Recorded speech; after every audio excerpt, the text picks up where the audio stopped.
बिस्मिल्लाहिर्रहमानिर्रहीम अस्सलातु वस्सलामु अलैका या ख़ातिमुन नबीन। अस्सलाम वालेकुम स्टूडेंट्स, हमारा लेक्चर कंटिन्यूइंग है। कंटिन्यूइंग टॉपिक हम कर रहे हैं कि नोट मेकिंग फॉर ऐसे राइटिंग। ऐसे राइटिंग के लिए जो आपने नोट्स बनाने हैं या ये आपने चीज़ें नोट करनी है ऐसे राइटिंग के लिए। क्या है नोट मेकिंग? नोट मेकिंग यानी कि जो नोट बनाना है ऐसे राइटिंग के लिए, आपको कोई चीज़ अच्छी लगी, कोई आपके माइंड में आई, आप उसको अपनी नोटबुक में नोट कर लें। जैसे नोट्स प्रिपेयर करते हैं ना आप लेक्चर्स के, या वैसे भी ऐसे राइटिंग के लिए भी ऐसे आपने नोट बनाने हैं। ये कहते हैं note making is a skill and it is also a peculiarly personal affair. ख़ास तौर पर ये एक पर्सनल अफेयर है। पेक्यूलरली का मतलब है ख़ास तौर पर, मतलब स्पेसिफिकली। ये ज़ाहिर है। अब अगर होता है कि कुछ लोगों की ना पर्सनल डायरीज होती हैं, वो उसमें अपनी चीज़ें नोट करते हैं, अपनी मेमोरीज लिखते हैं, डेली अफेयर या वट एवर। तो मतलब ये एक ख़ास अफेयर है, पर्सनल अफेयर है नोट मेकिंग, ठीक है। ऐसे से हट के ज़रा वो बात कर रहा है ओपनली कि you will find plenty of advice from a lot of people on how to take notes और मेक नोट्स। आपको प्लेंटी ऑफ का मतलब होता है ढेर सारी एडवाइस मिल जाएंगी ढेर सारे लोगों से कि आप नोट्स कैसे बनाएं और क्या नोट करें। Notice the difference between note taking and note making. Note taking note लेने में और नोट मेकिंग नोट बनाने में डिफरेंस नोट करें। यानी कि note taking and note making these are two different things and notice their difference. Take notes. Taking notes क्या होता है? Taking notes suggest a passive procedure of recording words verbatim. ये है वर्बटम, इसको ऐसे किया हुआ है, प्रोनाउंसिएशन इसकी ये है, which means word for word exactly as spoken or written. Note taking का एक मतलब होता है जैसे आप कॉपी नहीं कोई चीज़ कर रहे, जैसे आपको कहा गया वैसे ही। वर्बेटम का मतलब होता है बिल्कुल एज इट इज, जैसे वर्बल हुआ ना वैसे ही आप उसको रिटन कर लें, राइट कर लें। ये देखें ना वर्ड्स फॉर वर्ड्स, मतलब बिल्कुल वर्ड्स बाय वर्ड आप उसको नोट कर लें, जो कहा गया या जो लिखा हुआ है कॉपी कह रहे हैं इसको। Like a secretary does while taking dictation from the boss. जैसे कि एक बॉस, अगर कोई एक बॉस का सेक्रेटरी होता है ना, वो उसकी मीटिंग्स नोट करता है या वट एवर जो वो कहे ना नोट करने के लिए वो सेक्रेटरी करता है। तो उसने क्या करना होता है, जो उसने वर्ड स्पोकन किया ना एग्जैक्टली वही लिखता है, जो बॉस बोलता है वही। तो वो कहता है नोट टेकिंग ये होता है। और नोट मेकिंग क्या होता है? Making notes demand your full attention. ये आपकी फुल अटेंशन डिमांड करते हैं, बिकॉज ये आप एक क्रिएटिविटी है, एक इसको आप खुद से प्रोड्यूस करते हैं। मेकिंग आप खुद से बना रहे हैं कुछ, ठीक है। ये आपकी अपनी एक क्रिएटिविटी है। और making note taking note making का डिफरेंस भी आपने इंपॉर्टेंट है शायद क्वेश्चन के लिए, ये भी आपने मेमोराइज करना है। It requires you to be alert to the pattern of thought. ये आपसे क्या डिमांड करता है कि आपकी जो पैटर्न ऑफ थाट है उसमें आप अलर्ट हों, अलर्टली आप सोच रहे हो, जागते हुए आप खुद को अटेंटिव फुल करके नोट मेकिंग करें। Its direction and development. आप थॉट्स की आपकी थॉट की डायरेक्शन भी और डेवलपमेंट भी कैसे कैसे वो बढ़ रही है, ये सारा नोट मेकिंग में, मतलब आपकी full attention full concentration demand करता है note making. You also have to distinguish between what is important and essential and what is not. आपको इस चीज़ में भी डिस्टिंग्विंग यानी फ़र्क करना है कि क्या चीज़ इंपॉर्टेंट है और क्या चीज़ नहीं, क्या ज़रूरी है और क्या नहीं। And it is this active involvement on your part that makes notes making difficult. और ये आपकी एक्टिव इन्वॉल्वमेंट है, यानी कि आपको कंसंट्रेटेड रहना है, आपको एक्टिव रहना है, आपको अटेंटिव रहना है। ये जो आपकी इन्वॉल्वमेंट है ये नोट मेकिंग प्रोसेस को डिफिकल्ट बनाती है, यानी कि इसमें आपको फुल अटेंशन चाहिए। अच्छा कॉपी तो आप कर रहे हैं, आपका ध्यान कहीं और है, कुछ और सोचना है, लेकिन आप वर्ड्स एज इट इज़ उसको राइट कर लेते हैं, उसमें आपकी इतनी जो पर्सनल एबिलिटीज़ है ना वो इन्वॉल्व नहीं होती। जबकि नोट मेकिंग में ये सारी की सारी इन्वॉल्व होती हैं और ये नोट मेकिंग को एक डिफिकल्ट काम यानी कि मुश्किल काम बना देती हैं। This is what makes note making valuable. और ये चीज़ नोट मेकिंग को डिफ़िकल्ट तो बनाती है लेकिन वैल्यूएबल भी बनाती है। ज़्यादा चीज़ वैल्यू उस चीज़ को दी जाती है जो क्रिएटिविटी आपकी पर्सनल हो, ना कि जो कॉपी हो, चीटिंग हो, क्रैमिंग हो, उसको वैल्यू नहीं ज़्यादा दी जाती। As I said at the beginning, note making is a personal affair. How often you have found your fellow students who have borrowed your notes complain? आपने कितनी बार इस चीज़ को, ऑफन का मतलब होता है अक्सर औकात आप ये बात देखते हैं कि आपके फेलो स्टूडेंट होते हैं ना, जब एग्जाम करीब आने लगते हैं तो बच्चे कहते हैं भाई आपके पास नोट्स हैं तो मुझे दे दो, मैं कॉपी करवाना है। या यूनिवर्सिटी लेवल पे तो ऐसा होता है क्योंकि आपका वर्चुअल सेटअप है तो शायद आप इससे आपकी इसके ज़्यादा नहीं जान पहचान, लेकिन होता है यूनिवर्सिटी लेवल पे ना, मतलब जब एग्जाम आते हैं मिड टर्म या फाइनल टर्म तो बच्चे एक दूसरे से नोट्स मांग रहे होते हैं, उधार ले रहे होते हैं। वो ये बात इधर कर रहे हैं कि that they can not follow them and vice versa, कि वो फॉलो इसको नहीं करते, किसको, नोट मेकिंग को वो फॉलो नहीं करते, ठीक है ना। और वो बारो ले रहे होते हैं एक दूसरे से नोट्स और फिर कंप्लेंट्स आते हैं। This is because you recorded information and ideas which you decide suited your purpose. ये इसलिए कि आप नोट मेकिंग में वो वाली इन्फॉर्मेशन, आपने देखा होगा कि जब स्टूडेंट्स लेक्चर ले रहे होते हैं ना, कुछ होते हैं एज इट इज़ उसको एक एक लफ्ज़ लिखते हैं, कुछ होते हैं इंपॉर्टेंट पॉइंट्स नोट करते हैं, कुछ होते हैं ध्यान से सुनते हैं, और कुछ होते हैं बुक सामने रख लेते हैं, कुछ होते हैं नोट्स जो हैंड आउट्स प्रोवाइड किए होते हैं लेक्चर्स, मतलब आपके लेक्चरर की तरफ से, उसको खोल खोल के वो उसको क्रैमिंग करते हैं, तो डिफरेंट कंटेंट होता है। लेकिन इंटेलिजेंट स्टूडेंट्स वही होते हैं जो उसको क्रैमिंग नहीं करते, ना बुक्स ना नोट्स, उनकी ज़्यादा हेल्प नहीं लेते, मतलब एज इट इज़ उसको नहीं करते, एक बार पढ़ते तो ज़ाहिर है उसको, लेकिन वो लेक्चर गौर से सुनते हैं और उसमें से इंपॉर्टेंट पॉइंट नोट्स करते हैं। ठीक है, ये एक आपकी इंटेलिजेंट होने की निशानी है कि आपको आप लकीर के फ़कीर नहीं होते कि आप सारा लिखें या सारे को आप कराम करें या सारे को एडजस्ट करना, नहीं, आप बात को समझते हैं और कुछ जो इंपॉर्टेंट लगे वो आप पर्सनली अपनी पर्सनल चॉइस पे अपने मुताबिक नोट कर लेते हैं। You may pick up a few useful tips from working at the other people methods. दो लोगों के काम करने से आप यूज़फुल कुछ टिप्स जो हैं वो पिकअप आउट कर लेते हैं, उनको नोट करते हैं। But ultimately you must develop your own system. लेकिन अल्टीमेटली क्या होता है, आपको जो अपना सिस्टम है, एक इंटेलिजेंट स्टूडेंट की बच्चों निशानी यही है कि उसका अपना पर्सनल लाइफस्टाइल होता है। मतलब अगर वो लेक्चर ले रहा है तो अपने तरीके से, मतलब उसको जो ठीक लगेगा वो नोट करेगा। अगर वो नोट्स पढ़ रहा है या बुक रीडिंग कर रहा है या कुछ भी, वो अपने हिसाब से सिलेक्टिव स्टडी करे या थॉरोली स्टडी करे, लेकिन उसका ओन सिस्टम होता है। यही बात इधर भी हो रही है कि ultimately you must develop your own system. आपको अपना सिस्टम डिवेलप करना चाहिए which must be flexible enough to meet many different purposes. आपका सिस्टम इतना फ्लेक्सिबल हो कि डिफरेंट जो आपके पर्पजेज है उनको मीट कर सके। यानी कि आपका सिस्टम ऐसा हो, आपका जो पर्सनल लर्निंग या पर्सनल स्टडी का जो सिस्टम है डिफरेंट पर्पस, मतलब आपको इन्फॉर्मेशन भी दे, नॉलेज भी दे, और आपके एग्जाम्स वो हैं जो उनमें भी आपको गुड ग्रेड मिल सकें। ये है कि आपने के डिफरेंट पर्पजेज को मीट कर सके, आपका जो पर्सनल नॉलेज गेन करने का, पर्सनल स्टडी का जो सिस्टम है। Okay, why do you make notes? आप नोट्स क्यों बनाते हैं? Think for a moment of the role note making place in the process of writing your essay को राइट करने में नोट मेकिंग का जो प्रोसेस है, उसका जो रोल है, उसका किरदार है, उसको एक मिनट के लिए सोचें। Why should we spend time recording the material which is already available in printed form? कि हम वो मटेरियल जो ऑलरेडी प्रिंटेड फॉर्म में है या पहले से बुक्स में नोट्स में लिखा हुआ है, उसको रिकॉर्ड करने में हम टाइम क्यों ज़ाया कर रहे हैं, टाइम क्यों अपना सर्व कर रहे हैं? There are practical and intellectual measures for this which are as follows. उसके लिए ये जो क्वेश्चन किया गया उसके लिए वो कहता है कि कुछ प्रैक्टिकल अमली तौर पर, कुछ इंटेलेक्चुअल जहनी एतबार से, मतलब मेंटली तौर पर मेजर्स हैं वो फॉलो एज फॉलोज हैं, उनको हम पढ़ते हैं मेजर्स को। ये असल क्वेश्चन है Y do you make notes, और दूसरा ये क्वेश्चन है कि हम जो चीज़ें ऑलरेडी रिकॉर्डेड हैं उनको प्रिंटेड फॉर्म में, उनको हम लिखने में अपना टाइम स्पेंड क्यों करते हैं? वो इसलिए notes are aids to memory, ये मेमोरी की मदद करते हैं, मतलब हमें याद रखने में। होता है ना कि जो चीज़ एक बार लिख लें तो वो आपको ज़्यादा लॉन्ग टर्म के लिए याद रहती है, बजाय इसके कि एक बार सुन लें।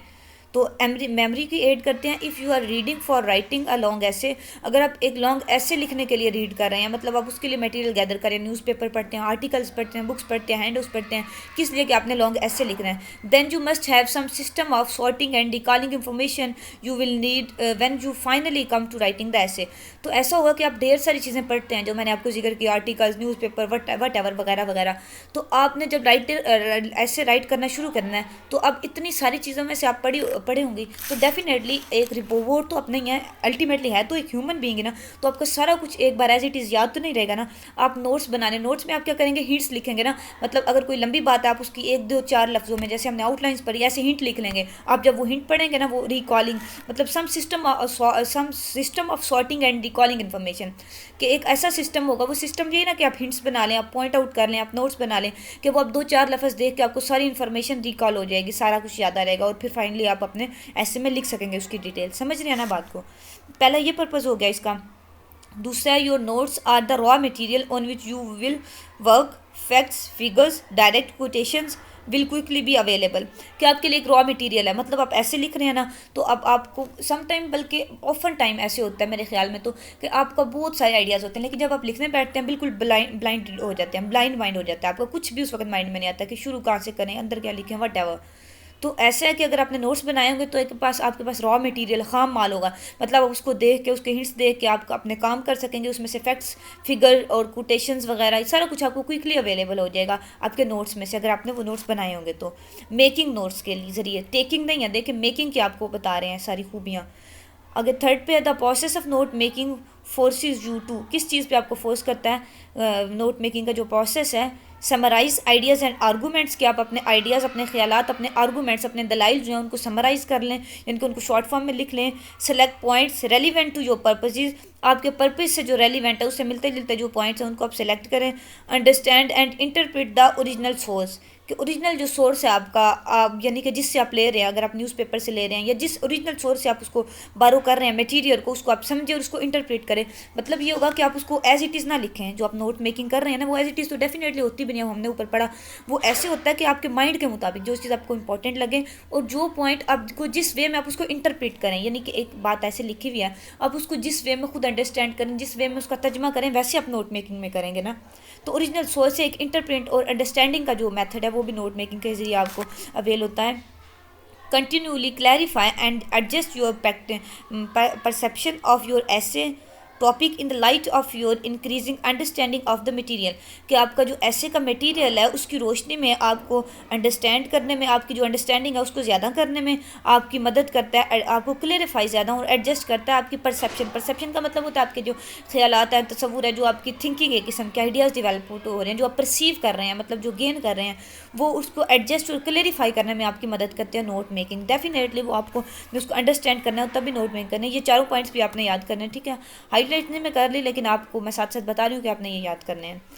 ऊपर नोट मेकिंग नोट टेकिंग का डिफरेंस और ये दूसरे वाले ये पॉइंट होंगे, ठीक है। So note making is an important stage in your understanding of your essay topic, तो आपका ऐसे टॉपिक जो उसको समझने के लिए नोट मेकिंग एक इंपॉर्टेंट स्टेज है। It is the notes that you make which provide the basis for your thinking and the material for you essay, के नोट्स ही हैं जो आपको मटीरियल प्रोवाइड करते हैं आपके ऐसे के लिए और आपकी थिंकिंग की बेस प्रोवाइड करते हैं। बेसिस यानी कि ज़ाहिर है जो बुनियादी तौर पे आपने चीज़ें थिंक की हैं, थॉट की हैं, जिन पे आपने सॉर्ट आउट किया, माइंड मैप बनाया, वो आप नोट करेंगे। जो मटेरियल गैदर किया वो नोट करेंगे, तो ये ऐसे में आपके लिए हम हेल्पफुल होगा। What do you note and how much, अब ये सवाल है कि आप क्या नोट करें और कितना नोट करें। वैसे ये क्वेश्चन मैंने आपको ऊपर क्लियर कर दिया है कि सब बच्चों का ना अपना सिस्टम होता है, अपना स्टडी स्टाइल होता है जो उनको ठीक लगता है, और कुछ चीज़ें उनको लगते हैं कि यार ये तो ऐसे मुझे याद रहेगी, इसको तो नोट करने की ज़रूरत नहीं है। या कुछ ऐसे होता है आपके मुझे ऑलरेडी पता है तो इसको how can I note it, मतलब ऑलरेडी जब आपको एक चीज़ पता है तो आप उसको नहीं नोट करेंगे। और कुछ चीज़ें होती हैं जो आप कहते हैं कि इस ये it should be memorize, it should be remember, तो फिर आप उसको नोट करते हैं और आपको ये फील होता है कि ये मुश्किल है, ये टेक्निकल है, इसको हिंट के बगैर, नोट्स के बगैर आई कैन कॉन्ट मेमोराइज, इसको I can not memorize it, मैं इसको ऐसे याद नहीं कर सकता, तो आप उसको नोट करते हैं। ये तो हो गई अपना जो मैंने आपको कंसेप्चुअल बताया, लेकिन इधर देख लेते हैं कि नोट कैसे, नोट मेकिंग कैसे करनी है और किस हद तक करनी है।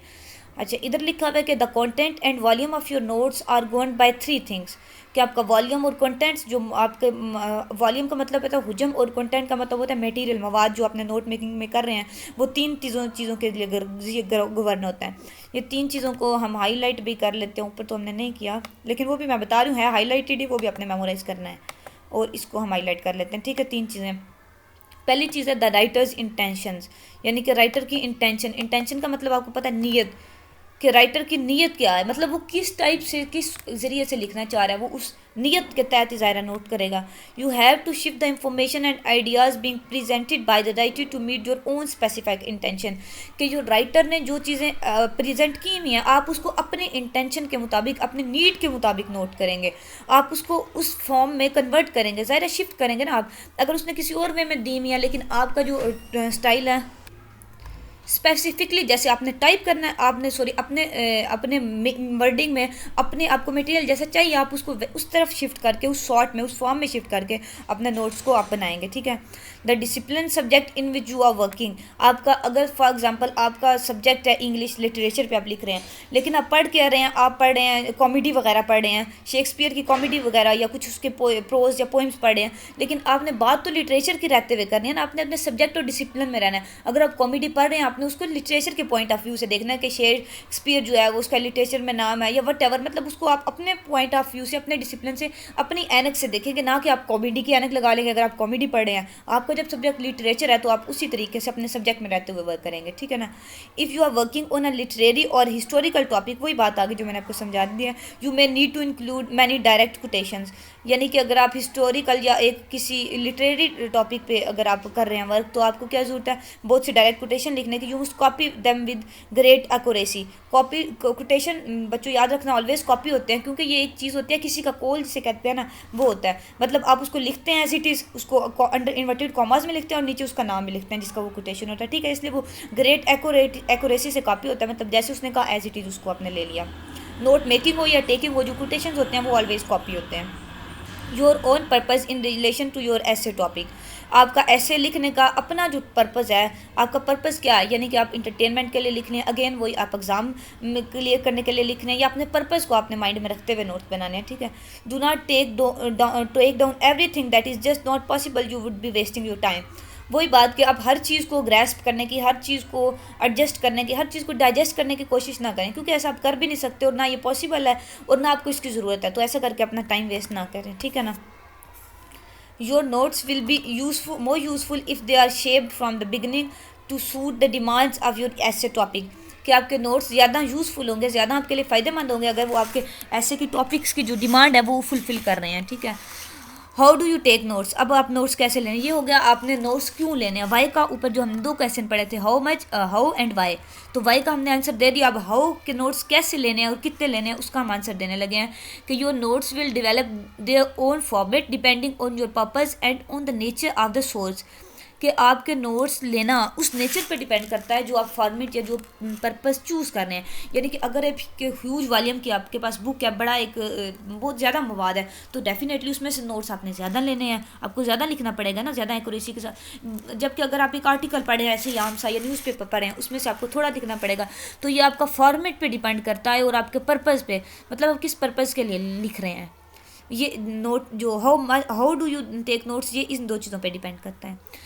अच्छा, इसके 4 जनरल प्रिंसिपल्स भी हैं जो आपको नोट मेकिंग में मेथड अप्लाई करने हैं। वो 4 जनरल प्रिंसिपल हम देख लेते हैं, इनको भी आपने याद करना है। यहाँ याद करने की ज़्यादा चीज़ें आपके पास इस लेक्चर में। पहला प्रिंसिपल है क्लियर आइडेंटिफिकेशन, कि वाज़ेह आपको उस चीज़ की शनाख्त करनी है। एक्सप्लेनेशन देखें, you should record the author, title, place of publication, publisher and edition and even the year of publication.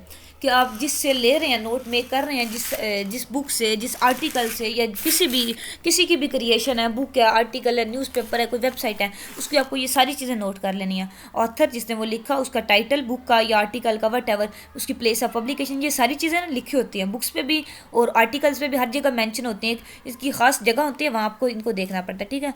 Publisher जहाँ से वो पब्लिश हुई हैं, अक्सर लिखा होता है ना बुक्स पे, उर्दू बाज़ार, लाहौर पब्लिशर, और ये सारा वो पब्लिशर मतलब जिन्होंने उसको पब्लिश किया है। एडिशन भी उसका 11th एडिशन, 10th एडिशन है, फर्स्ट एडिशन है, रिवाइज एडिशन, ये सारा। और ईयर भी लिख लें कि जिस ईयर में वो पब्लिश हुआ है, ये सारी चीज़ें आप लिखें। क्यों लिखें, ये इसलिए इंपॉर्टेंट है कि आपको अपने ऐसे में रेफरेंसेस जो है वो भी देने हैं, वो भी इंपॉर्टेंट है। तो ये आप जब नोट करेंगे तो फिर अपने नोट मेकिंग के साथ इसको नोट करेंगे तो आप रेफरेंस देने में आपको आसानी होगी। नेक्स्ट टू ईच की पॉइंट और direct quotation you must note the exact page system. कि अगर आप एग्जैक्ट कोटेशन लिख रहे हैं ना किसी का, तो फिर आपको एग्जैक्ट उसका पेज भी, मतलब अगर शेक्सपियर की कोई बुक है, उसका ह्यूज राइटिंग का, उसकी क्रिएशन की एक बुक है आपके पास, एक कह लें दीवान आ गया आपके पास, तो क्या करेंगे, अगर आप उसमें से कोई कोटेशन या कोई लाइन आपने उसकी लेनी है ना एज इट इज़, उसको आप पेज नंबर भी लिखेंगे, ठीक है। रिकॉर्ड योर नोट्स रेफरेंस, वही बात के रेफरेंस मैंने आपको पहले ही बताया कि आपको ऐसे में रेफरेंसेस पुट करने पड़ते हैं, इसलिए आप अपने नोट्स में ही रेफरेंसेस जो रिकॉर्ड कर लें। सेकंड है डेवलप देम फ्लेक्सिबली इनको, मतलब एक स्ट्रेच वे में, एक स्टिक वे में अडॉप्ट ना करें, फ्लेक्सिबल वे में। वो कैसे, in such a way that it is easy to rearrange them for the purpose of your essay. कि जब आप ऐसे लिख रहे हो तो आपको ये ना लगे कि ये क्या मैंने पूरी बुक ही लिख डाली है। नोट मेकिंग आपके ऐसे हो कि आपको उनको रीअरेंज करने में, ऐसे लिखने में, मतलब आप उससे आउटलाइन निकालें, या आप उससे अपना कंक्लूडिंग पैराग्राफ निकाल रहे हैं, या इंट्रोडक्शन कुछ भी, या अपनी ऐसे की बॉडी ले रहे हैं, तो आपको रीअरेंज करने में आसानी हो। If on loose paper then remember to number the pages.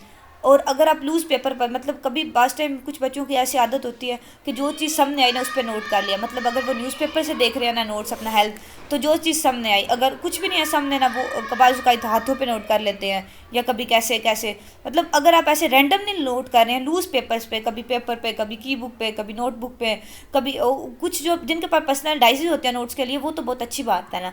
लेकिन अगर आप लूजली नोट कर रहे हैं तो फिर उसको रिमेंबर भी रखें, याद रखें। Leave room for your comments, comments के लिए जगह छोड़े अपने नोट्स में, लीव वाइड मार्जिन, ज़्यादा सा मार्जिन, ज़्यादा सी जगह छोड़ दे। They are useful for writing your own comments, adding cross references etcetera.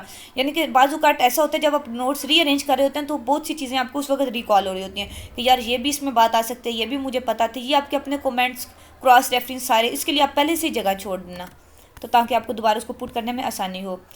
Develop an abbreviation system. Abbreviation system क्या मतलब है? Common symbols can be use such as ये ई.जी. फॉर एग्जांपल, मतलब इतना बड़ा आप लिख रहे हैं फॉर एग्जांपल, इसमें ज़्यादा डेफिनेटली आपका टाइम वेस्ट होगा, टाइम कंज्यूम होगा, तो उसकी जगह पे ये लिख लें। बिटवीन को आप ऐसे लिख लें, एंड को आप ऐसे लिख लें। ये आपने नोट मेकिंग में करना है, एग्जाम्स में ऐसे आपने ये एब्रीविएशन नहीं यूज़ करना है। इसको एग्जाम्स में प्रेफर नहीं किया जा सकता, ज़्यादा प्रेफर नहीं किया जाता, ठीक है। BTW बाय द वे को आप ऐसे लिख रहे हैं, इक्वल टू आप ऐसे लिख लें, ग्रेटर देन और बैलेंस, ये सारी पता है ना आपको सिंबल्स, ये शॉर्ट एब्रीविएशन यूज होते हैं। एब्रीविएशन का ये मतलब है कि शॉर्टकट आप उसका यूज़ करें, हिंट यूज़ करें, जिससे आपको पता चल जाए कि इसका मतलब ये है। Use abbreviation for common word such as agri for agriculture, GOVT for government, SCI for science, C18 for 18th century, C19 for 19th century.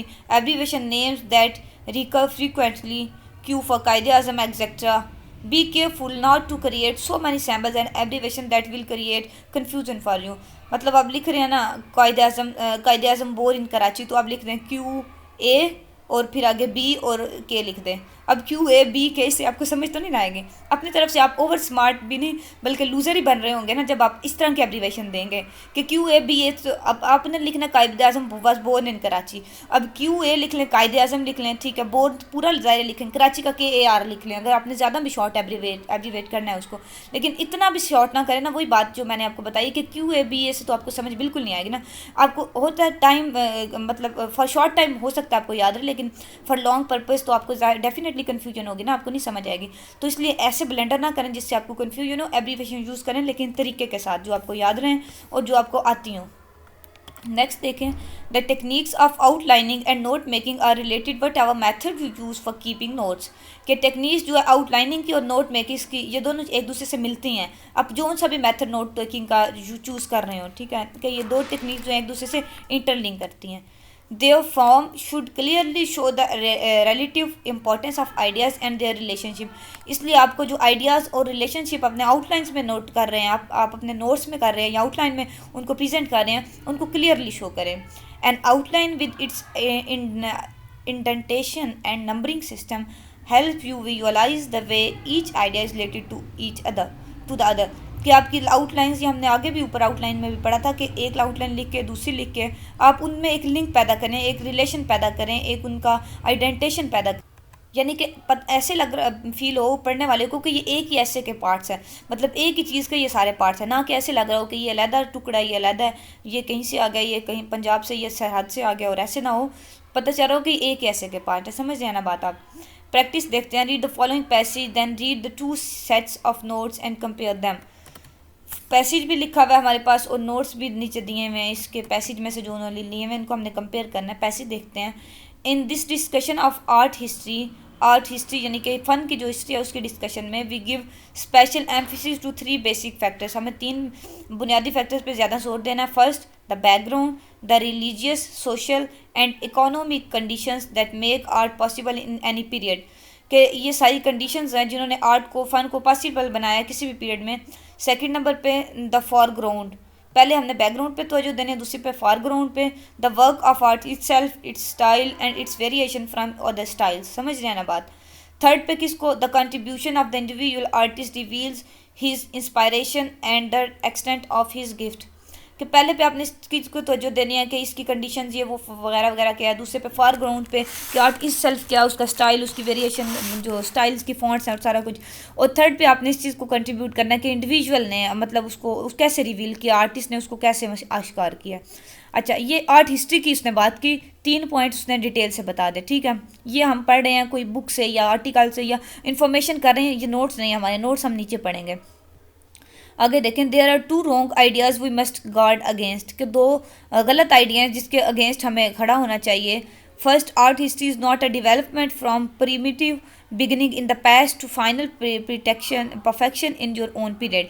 कि पास्ट जो आर्ट की जो हिस्ट्री है वो इस चीज़ से डेवलप, यानी कि इस चीज़ से उसने तरक्की नहीं की कि वो शुरू से पीछे से आके फाइनल पीरियड में वो परफेक्शन अचीव कर रही है, ऐसा नहीं है, ये एक गलत आइडिया है, ठीक है। Styles change but artistic quality is more constant. Style change होते रहे हैं, ये हम इस बात को डिनाई नहीं करते कि डेवलपमेंट बिल्कुल नहीं, स्टाइल वो कह रहे हैं चेंज हुए हैं, लेकिन आर्टिस्टिक की जो हिस्ट्री है वो जो उनकी क्वालिटी है वो कांस्टेंट रही है, मतलब वो चेंज नहीं हुई, वो इंटैक्ट रही है। Superior works of art occur in many period. Superior work का मतलब होता है ज़्यादा बहुत आला क्वालिटी का जो वर्क है आर्ट्स पे, वो हर पीरियड्स में, हर दौर में हुआ है। सेकंड बात ये है कि often one style of art is characteristic expression of one period, कि इस एक आर्ट के स्टाइल को ना एक पीरियड से मखसूस कर दिया जाता है, अक्सर औकात ऐसा होता है, ये भी एक रॉन्ग आइडिया है। It is useless to attempt any evaluation between style that have little in common, कि ये एक यूजलेस यानी कि बेफ़ायदा है कि आप कोशिश करें एक टाइम में जितने भी लिटल स्टाइल्स हैं ना आर्ट के, कॉमन जो स्टाइल है उनमें आप इवेल्यूएट करें, तो ये आपकी जो यूजलेस अटैम्प्ट है, ये बेफ़ायदा कोशिश है कि आप इवेल्यूएट नहीं कर सके कि आप कहें कि यही एक द बेस्ट है, ऐसे नहीं, ये आपकी यूजलेस अटैम्प्ट होगी। We should compare a work for art only with work of the same period. हमें एक टाइम मतलब ऐसे है कि जैसे आप इसकी एग्जांपल मैं आपको ऐसे समझाती हूँ कि एक कंपटीशन हो रहा है आर्ट का, तो आप उस कंपटीशन में तो एक वर्क को एक दूसरे से कंपेयर कर सकते हैं, लेकिन आप कहें कि एक टाइम में से दूसरे टाइम का मतलब वर्क अब ज़्यादा उसको जब उसमें टाइम लैप्स आ जाए फिर उस वर्क को कंपेयर करना जो है यूजलेस अटैम्प्ट होगी। As we must recognize that each period posted its own problems and arrive at its own unique solution। कि हमें पता है कि हर एक पीरियड की अपनी प्रॉब्लम्स होती हैं और अपना एक यूनिक सोल्यूशन होता है, इसलिए हमें उस पीरियड में रहते हुए उसको आर्ट्स को कंपेयर करना चाहिए, मतलब दूसरे पीरियड्स के फ़न को नहीं कंपेयर करना चाहिए। वेल मुश्किल था पैराग्राफ, होप से समझ आ गई होगी आपको। No read the following sets of notes example A and B compare them which one is better. अब इस पैराग्राफ को पढ़ा और उसने ना ये दो नोट्स बनाए हुए हैं, एक ने बनाए हुए हैं और एक दूसरे समझे दो स्टूडेंट्स ने बनाए हुए हैं। अब आपने ये इवेल्यूएट करना कि इन दोनों में से अच्छे नोट्स कौन से हैं। पहले उसने क्या किया, the author says that there are 3 basic factor to be considered in art history. The first is religious, social and economic. देखा कैसे वो सारी चीज़ उसकी कॉपी कर रहा है कि राइटर कह रहा है कि बेसिक फैक्टर हैं 3 हैं, ये हैं वो हैं, मतलब रोना आ रहा है ना, जैसे कह रहे हैं ना कि बिल्कुल एक लकीर का फ़कीर, वैसे एक बच्चा कर रहा है ना। हालांकि ऐसे नहीं है, उसको स्मार्टली चीज़ों को नोट करना है, उसको राइटर से क्या लगे कि वो क्या कह रहा है, उसे तो अपने ऐसे के लिए, अपने कंपोजिशन के लिए जस्ट नोट्स कलेक्ट करने हैं, नोट्स मेक करने हैं, तो उसको ये बात कहने का इसका तुक ही नहीं है कि ये कह रहा है और ये ऐसे जा रहा है। Then there is the style of the art itself and finally the. मुझे अब ये पढ़ते हुए भी ना बोर लग रहा है कि मतलब आप समझ रहे हैं ना बात, वेल पढ़ती हूँ इसको, आप सुने। And finally the contribution of the individual artist, but there are two wrong ideas about art's history. It is not developed through history. Superior works of art occur in many periods. Since each period in art history has its own problems and solutions, we cannot compare works of art from different periods. ठीक है, अब ये बात होगी कि हम दो periods की, अब समझ आ गई होगी ना इसको, आपको एग्जाम्पल 2 देख लेते हैं अभी जो नोट्स बनाए। 3 basic factor in art history. पहला फैक्टर उसने बैकग्राउंड लिख लिया, उसके देख लें उसने जो है ना हिंट्स वो लिख लिए, पहला ये है, दूसरा ये है, तीसरा ये, उसे पूरी लाइन और ये सारा कुछ राइटर क्या कह रहा है, क्या कह रहा है, क्या कह रहा है, कहाँ जा रहा है, वो फजूल बातें उसको ज़रूरत ही नहीं है ना लिखने की, उसने बस अपने काम की बातें लिख ली। 3 फैक्टर हैं आर्ट हिस्ट्री के, तो अब 3 का भी 3 का भी जगह आप ऐसे जो रोमन वाला है ऐसे ये वाला 3 लिख लें, तो ज़्यादा आपका टाइम भी बचेगा, नोट्स तो आपने बने एब्रीवेशन यूज़ हो जाएगी ना, मतलब आपने स्मार्टली उसको करना है, मतलब जितना आप कम टाइम करके कंज्यूम करके आप कर सकें और जितने अच्छे से बना सकें उसको, ऐसे आपने कोशिश करनी है। ठीक हो गया। बैकग्राउंड में देखने उसने हिंट्स दे दिए हैं, फॉरग्राउंड जो है उसमें भी उसने हिंट्स दे दिए हैं, तीनों के नाम लिखे हैं, पूरी लाइन लिखी नहीं है उसने, ज़रूरत ही नहीं है ना। जब contribution of the individual artist, अब वो उसने बात बता दी कि तीसरा जो है इंडिविजुअल बंदे के जो कंट्रीब्यूशन है वो है। और फिर अब उसकी दूसरी जो मेन हेडिंग है 1 ये सेकंड ये must guard against 2 wrong ideas, मतलब 2 रॉन्ग आइडियाज़ उनके अगेंस्ट गार्ड। पहला आइडिया ये है और दूसरा ये है। देखा कैसे उसने अच्छे तरीके से नोट्स बनाए हैं आपने। अब हम पढ़ते हैं कि notice that both example contain identical information, है दोनों में सेम इन्फॉर्मेशन। ऊपर भी उसने ये लिखा ना कि 3 होते हैं उसके जो पॉइंट्स, तीन सॉरी वेज या वट फैक्ट्स जो होते हैं वो उसने तीनों लिखे, लेकिन ऊपर उसका स्टाइल और है, नीचे स्टाइल और है लिखने का। तो वो कह रहा है the only difference is the arrangement, arrangement में डिफरेंस है, स्टाइल में डिफरेंस है। The main ideas and supporting details are set out clearly example B. देखा, वो कह रहा है एग्जाम्पल बी में ज़्यादा क्लियरली उसको वाजे हो रहा है, क्योंकि उसने वो उसको प्रेजेंट नहीं करना अपने नोट्स को उसने सिर्फ ऐसे लिखने की, कंपोजिशन लिखने के लिए हेल्प बनानी है। तो हेल्प तभी उसको मिलेगी जब वो पॉइंट्स में ऐसे लिखेगा जैसे बी एग्जाम्पल में लिखा हुआ है। This form makes it much easier to recognize the important ideas at a glance, कि एक झलक में जब वो इस फॉर्म को देखेगा ना, पहला पॉइंट ये, दूसरा ये, ठीक हो गया, ठीक हो गया, ठीक हो गया, एक झलक में, तो वो आप अच्छे से कंपोजिशन या ऐसे ड्रॉ कर सकेगा। समझ गया ना। नोट्स बनाना आपको आगे, अब आपने ऐसे नोट्स बनाने हैं जैसे ये बने हुए हैं, ना कि आपने सारी बात लिख के लिखते जाना, ऐसे बिल्कुल भी नहीं करना। आप लेक्चर के नोट्स चाहे बना रहे हो या ऐसे के लिए या किसी भी चीज़ के लिए नोट्स बना रहे हो, जब भी कुछ आपने उसको ऐसे स्मार्टली डिज़ाइन करना है, ऑर्गेनाइज करना है एक अरेंजमेंट में, ना कि अपने पूरा का पूरा लिखना जैसे एग्जाम्पल बी में ब्लेंडर हुआ है, ठीक है ना। Practice in note making, again practice है। Make notes on the following passage by writing an outline on the lines given at the end. अब आपने खुद नोट बनाने हैं, अगर यहाँ चीटिंग ना हुई तो हम इसको करेंगे इंशाल्लाह। Study skills for students of English second, Richard C Yorke, MC Graw Hill International, ये नाम है सारा उसका, इंग्लिश जो हमने करनी है जिस पर नोट्स बनाने हैं। We have covered the following topics in this lesson. अब वो कह रहा है कि हमने इस जो ये लेसन जो ऊपर इंग्लिश की बुक बताई है उसमें हमने फॉलोइंग टॉपिक्स कवर किए हैं। कौन कौन से? चूजिंग ऐसे टॉपिक, ऐसे का टॉपिक चूज़ करना है, एनालाइजिंग ऐसे titles and note making for ऐसे राइटिंग। क्या आपने ये सारे काम करने हैं इसमें से? ये तो ख़त्म भी हो गया लेक्चर। मतलब ये है कि इसने प्रैक्टिस का आप आगे नहीं की हुई प्रैक्टिस, ये आपको एक स्किल बता दिया है कि ये है इंटरनेशनल हिल सारा, या आपने एक लेसन समझ लिया, अपना कवर कर लिया। तो उसमें से आपने ना ये चीज़ें, एक तो नोट्स बनाने हैं इसमें से, इसके लिए इस पे आपने ऐसे लिखना है ना, इस टॉपिक पे, ये जो आपने अपने लेसन कवर किया इस पे आपने ऐसे लिखना है, उसके लिए नोट्स बनाने हैं। टाइटल भी आपने खुद देना ज़ाहिर है, ये तो उसका लेसन का टॉपिक टाइटल है, टॉपिक है, इसको इतना बड़ा तो होगा भी ना ऐसे का, खुद से बनाना है और एनालाइज करना है और टॉपिक और ये भी। अब इसके ये दिया नहीं हुआ ऐसे, यानी ये कुछ दिया होता है ना, कुछ हम पढ़ के उससे खुद कर सकते, लेकिन ये आपकी शायद कहीं और रेफरेंस या आपकी बुक में हो या वट एवर, लेकिन ये आपकी प्रैक्टिस के लिए आपके लिए दी गई है। ऊपर प्रैक्टिस हमने कर लिया, होप सो आपको ये क्लियर हो गया होगा। असल जो हमने सीखना था नोट मेकिंग में, वो नोट बनाने सीखना था, तो वो आपको आ गया होगा। उम्मीद है कि आपको आ गया होगा। बाकी आप इसको प्रैक्टिस करेंगे ना, मैं यही कह रही हूँ कि आपकी जो डेली रूटीन है ना, आपके लेक्चर्स होते हैं, आप कुछ भी कर रहे हो ना, आप कुछ अपनी स्टोरी अगर पढ़े ना, आपको इंटरेस्ट है स्टोरी पढ़ने में, तो आप उसके भी नोट बनाएं। आपको नोट्स बनाने की प्रैक्टिस करनी है ना, तो आप ऐसे पॉइंट्स में बनाएं जो आपको ज़्यादा, उससे ना फिर आप कीन ऑब्जर्वर बनेंगे। फिर आप जैसे नोट्स बना रहे होंगे ना, वैसे ही आप चीज़ों को उसको परसीव किया करेंगे आगे से जो आप सुनेंगे, ठीक है। तो इसकी आप साथ साथ प्रैक्टिस करेंगे अपने। मैं तो इस चीज़ की कायल हूँ, बल्कि आपको भी ये कहूँगी, जो चीज़ आप पढ़ते हैं ना उसको डेली रूटीन में प्रैक्टिस में लाया करें। मतलब एक सब्जेक्ट में नहीं, और हर सब्जेक्ट में उसको डेली रूटीन में। अब आपने नोट मेकिंग पढ़ लिया ना, अब हर लेक्चर के नोट ले रहे हो, आप इसको ऐसे ही लिखें। कुछ भी आपने नोट करना है, आप इसको इसी प्रोसेस को यूज़ करें ना, आपकी स्किल तो डेवलप होगी, प्रैक्टिस होगी, and you will be successful in your future इंशाल्लाह। ओके, अपना ख्याल रखिएगा बच्चों। अल्लाह हाफिज़।